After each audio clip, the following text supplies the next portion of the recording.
We meet one Henry Bemis, bank teller, reading David Copperfield, which normally wouldn't be a problem, except people tend to prefer you pay attention so you don't screw up their entire financial standing. And then there's another very funny character here called Micawber, Mr. Micawber. And he's always being sent to debtor's prison. He's in jail. I guess he had to be there. The boss is none too pleased, hauling Bemis into his office away from his Dickens in order to give him the Dickens. A bookish little man whose passion is the printed page, but who is conspired against by a bank president and a wife and a world full of tongue-cluckers and the unrelenting hands of a clock. That voice. Rod Serling was a man who smoked for his country. Anyway, the boss chews him out for being, well, bad at his job. You, Mr. Bemis, do not function within the organization. You are neither an efficient bank teller nor a proficient employee. You, Mr. Bemis, are a reader. If he'd said communist, I don't think he could have put more hatred into that word. It's not just that Bemis likes to read. He's obsessed. The boss brings up last November. People had campaign buttons saying who they had voted for. Well, Bemis is so blind, even with those thick glasses, and so obsessed with reading anything, that it looked like he was unashamedly gawking at some woman's boobs. But Bemis will read anything. Magazines and labels could be the works of Locke and Rousseau to him, though he'd obviously prefer to read the latter ones. Bemis explains that it's just that he can't read at home. His wife insists on lock-blocking him. She sounds like a tall glass of joy, doesn't she? You want more coffee or don't you? She's either going to spit in it or throw it at him. I won't tolerate a husband of mine sacrificing the art of conversation. No, dear, it was just that you said a husband of mine. Well, how many husbands have you got? You've only got me. I would appreciate that not being rubbed in. Unfortunately, it's one of those marriages where the sex is the only thing holding it together. We find she even marked up every page in his book of poems. That's a lot of effort to go to express your hatred for someone. The next day at lunch, he slips into the vault for the brief time when he can read undisturbed. And about the H-bomb. Well, speak of the devil, an H-bomb shows up.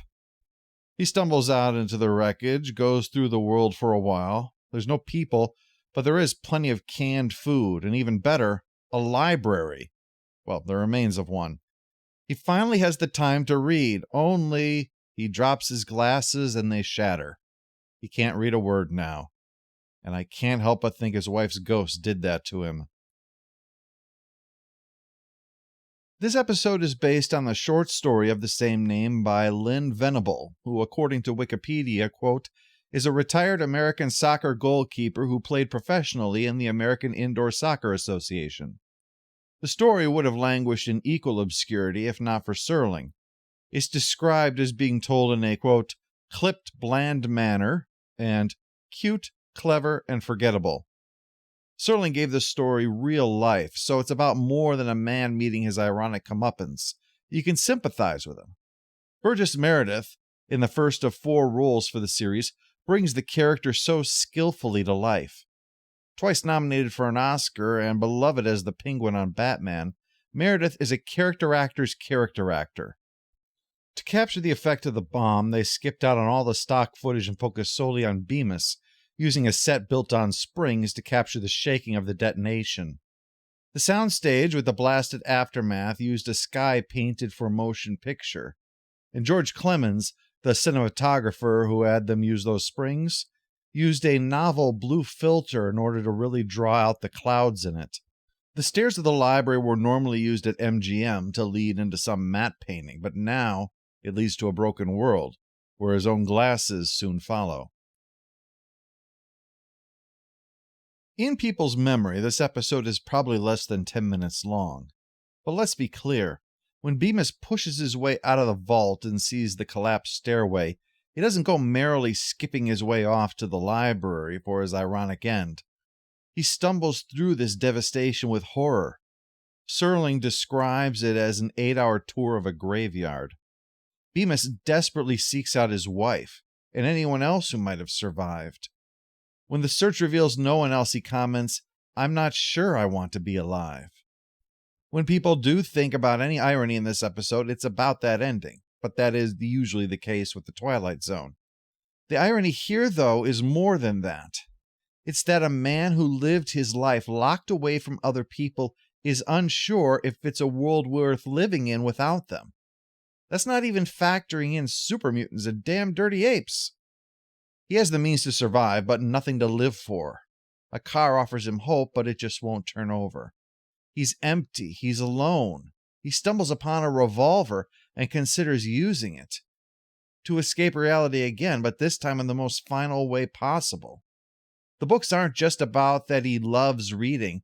They're a way to forget that he is quite literally alone in the world. Time Enough at Last is one of Serling's two favorites, and it does stand up as a classic, a definite must-see. Serling has structured this so that the story works two different ways.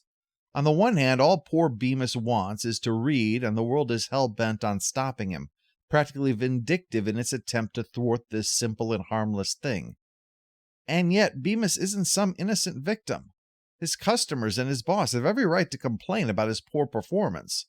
And while his wife seems cruel, note the reason she got upset was that he slipped away from the dinner table and ignored her while she was looking to see if he wanted more coffee. She's not worked up because he reads. It's that he does so to the exclusion of the world around him. Her acts of cruelty are really just lashing out over the apathy he has for her and their marriage. The bank vault is a literal representation of Bemis' view of life. He wants to lock himself away from it, escape it. Whether he's reading on the job or reading at home, he wants to shut away the world with books and magazines and newspapers.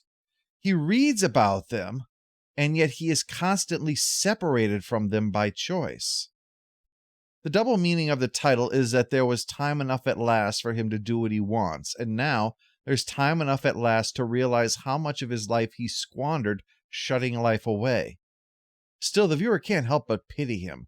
To have hope dangled before him and yanked away seems cruel, and it is. But then that shows our skewed perspectives. This is possibly the end of the world, and the tragedy is this bookish nerd can't read his poetry anymore. But as we see, when the bomb falls, the living man envies the dead. We feel for Bemis because of Burgess Meredith's impeccable performance, his famous "It's Not Fair" being often quoted from this episode, which is probably the most frequently parodied, given how much it does lend itself to humor, given how pitiable he is. The point of the story isn't that we shouldn't have our little private escapes, it's that in escaping, we don't lose touch with life itself. Bemis' problem was ultimately selfishness. He allowed his reading to get between him and other people in every aspect of his life. The tragedy isn't that he can't read. The tragedy is that he didn't realize how important people really were to him until after they were gone. The books that he finds aren't his comfort in that. They are the rekindling of his obsession that then eclipses that realization. And so, he is given a harsh lesson. He didn't learn it in a book, and so he learned it in the Twilight Zone.